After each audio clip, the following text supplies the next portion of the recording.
Today, I have the honor of introducing Dr. Rangashri Kishore, a visionary transforming lives through libraries and community empowerment. She pioneered toy libraries in Sonipat and opened the Ashoka University Library to local children. She has organized mental health camps across India, provided free medicines for the mentally ill, and established pediatric ward libraries at Doddaballapur and MS Ramaya hospitals. She was the only invited woman speaker from India at the Dubai International Library Conference and was invited by Dr. Abdul Kalam after receiving the Learning Times Award. Her mobile library project is now featured globally under the UN Sustainable Development Goals. She is also a Kittur Rani Chennamma awardee. Dr. Rangashri's story is truly one of dedication, service, and global recognition. Open library program we did in the farm. Then slowly we took it to the schools, government schools, and that brought the children back to the school. So 70% of dropouts went back to school. Actually, Yogi Pasati mentored Swami Vivekananda, raised funds for him to go to Chicago. My grandmother's brother, S. Parthasarthi, all the records and all, he gave it to where Vivekananda's the ashram. Okay.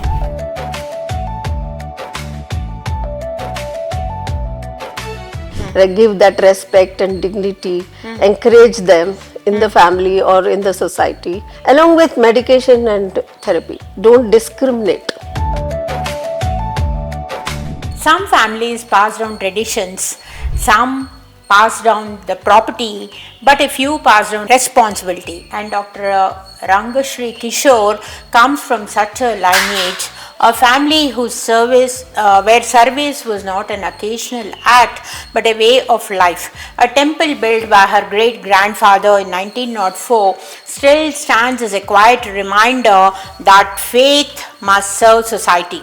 She belongs to a patriotic family but who worked for a larger cause of the nation. So she has worked in UNICEF and other foreign services also, and she was for a very long time served as the director of library service in both Ashoka and Kriya universities. So we are very happy to welcome Dr. Rangashri Kishore to Spark Igniting Minds. Welcome Dr. Rangashri to our Elite platform Spark Igniting Minds. Thank you so much to you for inviting me for this talk, and I'm really happy to meet you. Thank you. So Dr. Rangashri ma'am, when you look at the society today, so what worries you more? It is the lack of resources or the lack of responsibility? You see, in today's society, there is this challenge of first growing successful yourself first, and then looking at the society at large. So there is a complex situation where young people, youth today, are indulging in trying to score high marks or prove themselves so that they are successful in their careers, and then they think of doing charity or whatever. So the challenge is bridging between resources and the responsibility. So surely if a person wants to do succeed in life, he should also be taught how to use that knowledge and whenever they succeed for the benefit of society. Okay, so there comes responsibility. Yes. So it is responsibility that is more people should take it more seriously than that of resources. Yeah, I would say in whatever job they may be in. For example, I was a librarian by profession, but that is my profession. But after you go back on a weekend or on a day-to-day basis, 1 hour after office hours, if you give time to a social cause, the world would be a different place today. Yeah, that was well said. You have worked very closely with people facing mental problems. So they are suffering from health challenges. So what is our biggest problem? Is it that we are too very empathetic, or we don't show empathy, or do we ignore them? What is the problem that the real mentally affected people face today in the social life? Yeah, there is a lot of stigma surrounding the illness. Yeah. And people don't come out and speak openly about their conditions, even if they have somebody, some family member in their household. They would rather not talk about it or not introduce the person when some visitors come. There are challenges there because there are these symptoms are so Because there's a lot of stigma attached stigma to them. attached, Yeah. yeah. So they don't talk openly about their conditions. They try to keep it low. Very I have seen a case where the patient, the family did not disclose they have a son like that. They had tied him up at home and kept him hidden. Health camp in the region, especially surrounding the Ashoka University, Haryana. The family came up to me and said, "Oh, you do have a treatment? Is there a possibility that this person can be taken to a hospital and treated?" I said, "Yes." Then they said quietly, "Don't tell anyone. Please come home Yeah. and see." And I did go, and I saw this 17-year-old boy. None of the neighbors knew they have a son like that. So there is a stigma associated. Also in schools, people get teased, people get with the behavior that they exhibit. It's not deliberate. It's a condition that, just like a physical ailment, mental health is also symptomatic, but it is something that needs to be addressed, not kept quiet. Yeah. Teachers have to be sensitized, parents have to be sensitized to seek help. Okay. So I think nowadays, when compared to some 10 years back or 15 years back, now that stigma is slowly getting dissolved. That's what I feel. I don't know, because many of the patients, many of the normal people are getting into depression or some kind of a mental illness. That has been very, very evident in today's society. Yeah. Because of the stress, maybe, or because of the, I don't know what may be the reasons. Yeah, stress happening, expectations from families, parents, that the person has to exceed in getting good marks, go become a doctor or an engineer only, and not allowed to, take on any other profession of their choice. Parents aspire a lot on. So there is so much pressure on the individual to perform, both academically as well as in the family, to prove themselves. At the same time, what happens when there is so much stress, the individual is not able to talk about their condition. Here I would like to say there are two things. One is common mental health disorder and a severe mental health disorder. There is a difference. Common mental health disorder is like depression, anxiety, that can be treated. If you see a person suddenly who is very good in sports and music and suddenly withdraws from those activities and becomes silent or doesn't interact, doesn't socialize, that is a indication that they should start, families should look at it and try to seek, okay, if it goes beyond 6 weeks, for example, they should seek help.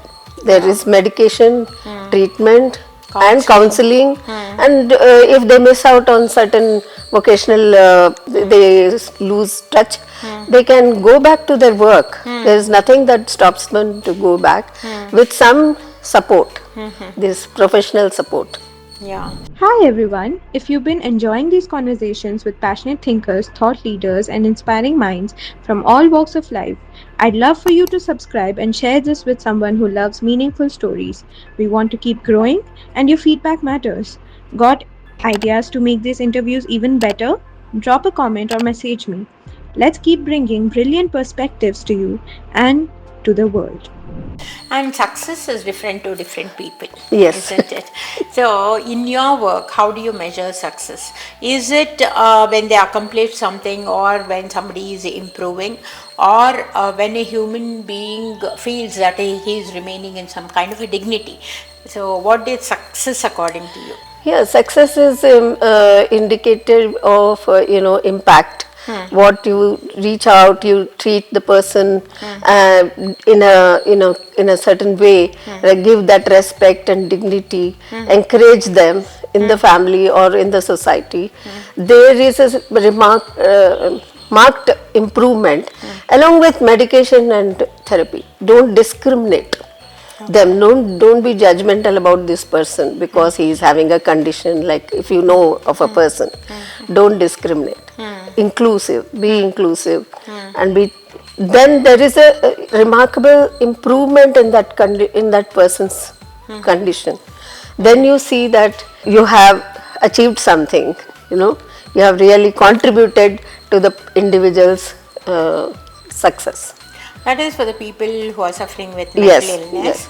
But generally, you have worked as a in big colleges, very very popular Yeah. colleges like Ashoka University and Yes. Kriya also. So you have interacted with many students, isn't it? Yes. So I'm asking generally, like what is success? To them, success is, see, in Ashoka University or Kriya University, there are privileged children who are coming there. Okay. They have never experienced anything like even, a simple thing like an AC is not working or the microwave in the hostel is not working, they would get restless. They would start shooting out mails to the authorities. But when I took them to the community in the villages, and there they interacted with the families there and they saw their lifestyle. This stopped. This complaining stopped. Okay. To a large extent. Because they compared. They so how compared, people oh are, yeah, we are so privileged. I didn't know Yes. people also live like this. Yes. So there is a need to, bring them to the realities. Right. Parents in They should know urban. what hardship is. Yes. Yes, isn't it? Yes. If it's always that they are in a very, very As luxurious parents, environment, yeah, in a as comfortable parents, a environment. large number of people just protect them, give them them. all the comforts, whatever they ask, anything they ask, they are provided for. But when they start living alone in hostels, in different, the adjustment part takes a little while because they, the kind of service they expect. Yes, and also I've heard that your great grandfather built a temple in 1904 that still serves the community. Yes, Isn't it? yes. Where was it built? And do you believe that legacy is preserved by maintaining structures or by sustaining values? Of course, I believe that sustaining values is very important. That has been, that is the legacy I have come from. My family has been a patriotic family. My great grandfather, my grandmother's father, helped Subramanya Bharati to escape to Pondicherry. Wow. And during, So why was Subramanya Bharati? he was, under, Britishers wanted to arrest him, and then overnight, once he just, in 1909. because he wrote against the British. Yes, he wrote against poetry. He was rebelling against the British. he's a great poet, Yeah, I've great heard. poet. Through creativity, he was rebelling. So they didn't want that, and so my great grandfather helped him to escape to Pondicherry, and they lived there. From there, they were publishing India Patrika in Tamil against the British because it was a French colony at that time. So all this happened very secretively. Very secretively, yes. Yeah. Yeah, but then they were publishing India Patrika in Tamil, and you can see some copies still in Pondicherry Museum. Okay. Yeah. So about your grandfather's great temple, if you that, had to yeah. explain. Yeah, I would like to say that Yogi Parthasarathi was in 1893 actually shortlisted to go to that World Congress, Religion Congress, which Vivekananda went to attend. But he refused to go. He didn't want to cross 7 seas. That was the Your belief. great grandfather was invited. My grandmother's grandfather. That is, He was invited to he was Chicago. invited. He was a very great religious scholar of his Okay. times. He had studied all the What's his religions. name? Yogi Parthasarthi. Yogi Parthasar. Yeah. Okay. And Shingamal was his wife. Shingamal in 1899 had a dream that Rama said that is a dilapidated my statue in a dilapidated stage in Rameshwaram. Please take it and build a temple for me in Ayodhya. This dream she had. So Yogi Parsati, her husband, decided, okay, let's go to Rameshwaram. They went there and they found it in the exact place. In today's times, they might say, okay, they might have seen, Had come. And they the might have dream, used they know some. it was in Rameshwaram. Yeah, there was no photography, there was no technology. That it was a dream, and that proved true. And then they took it to Ayodhya, stayed there. In 5 years, they built in. So 1899 to 1904, that period. That is today's Ayodhya temple? No, No, that is Ammaji Mandir, it is called. it is called There they installed in Ayodhya. Ayodhya, and there is also an idol of Ranganatha given by Vibhishana to Rama Okay. when he visited Ayodhya, Yeah. and that is also there in that temple. What I saw was they were very modest about all this. They have done.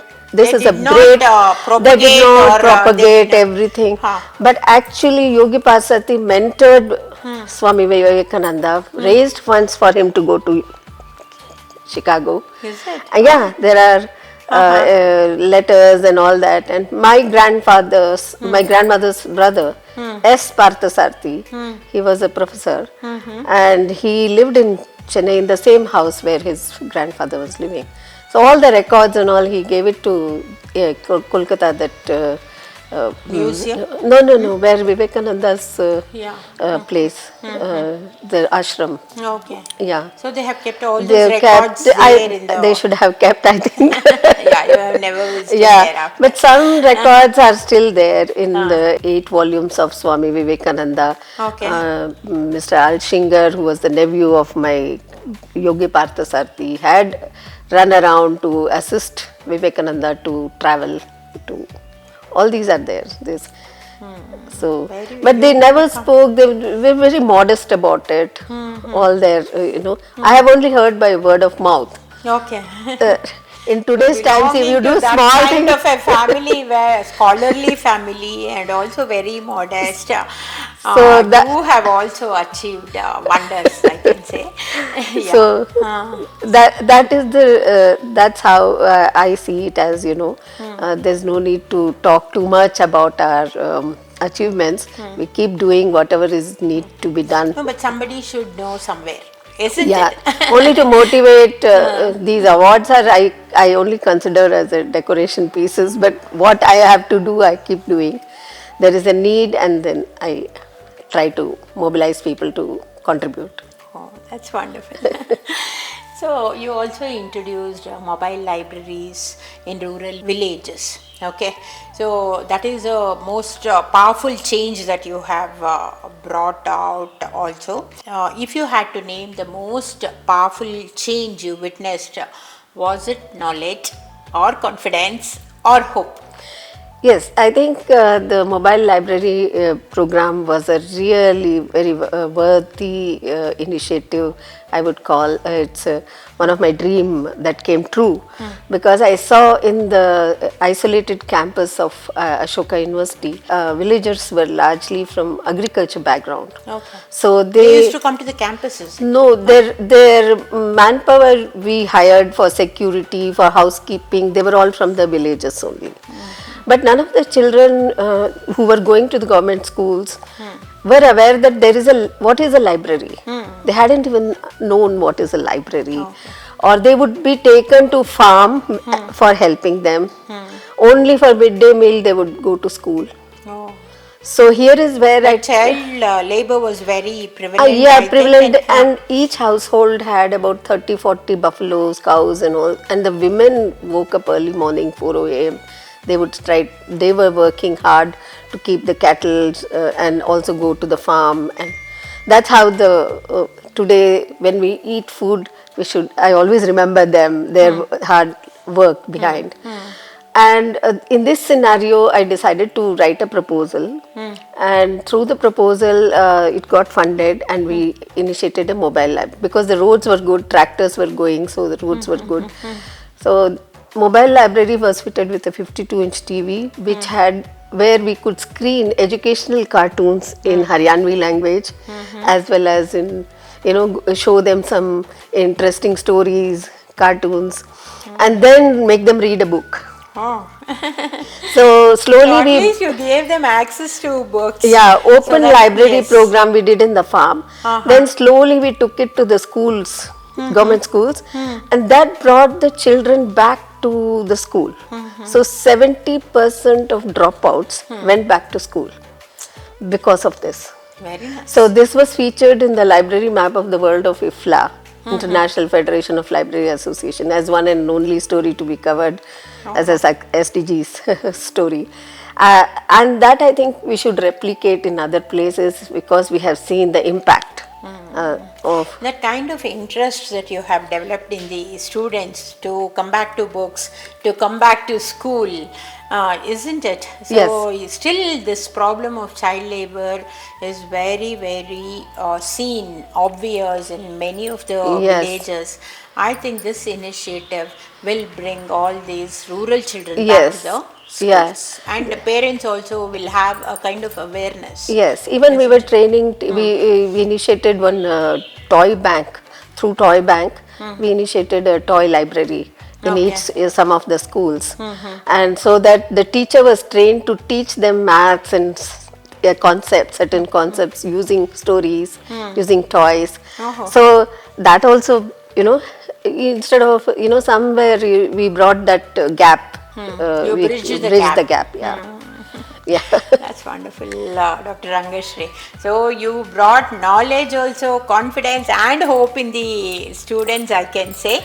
That is wonderful initiative that you have started this mobile library, and also whatever you are saying about the teaching students with toys. That is a new thing. Yes. If you teach something with, actual some of the things instead of giving some lecture, this has more impact. True. Isn't it? It has. It's called a joyful learning experience for them. Yeah. So that brings them back to school, actually.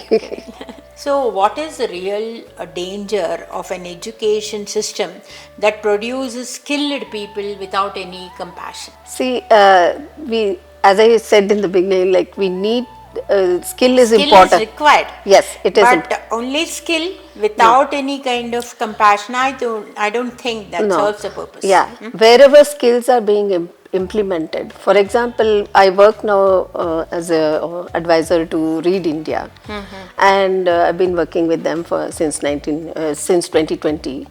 And Read India is an initiative by ELTA, is it? No, by Geeta Malhotra, Dr. Geeta Malhotra.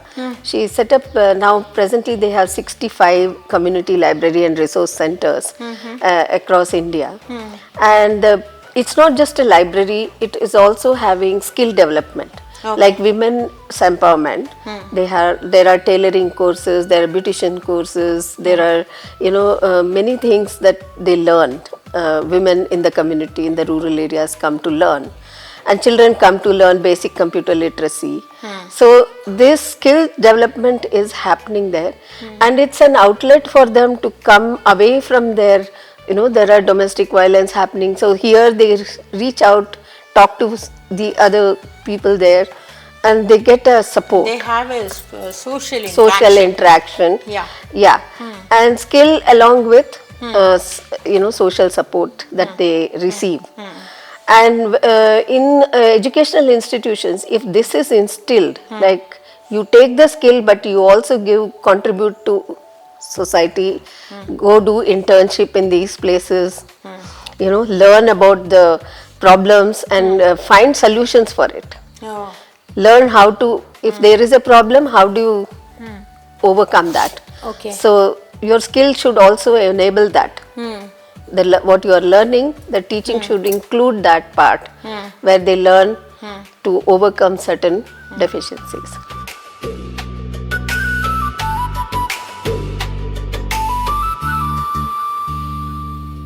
Hi everyone. If you've been enjoying these conversations with passionate thinkers, thought leaders, and inspiring minds from all walks of life, I'd love for you to subscribe and share this with someone who loves meaningful stories.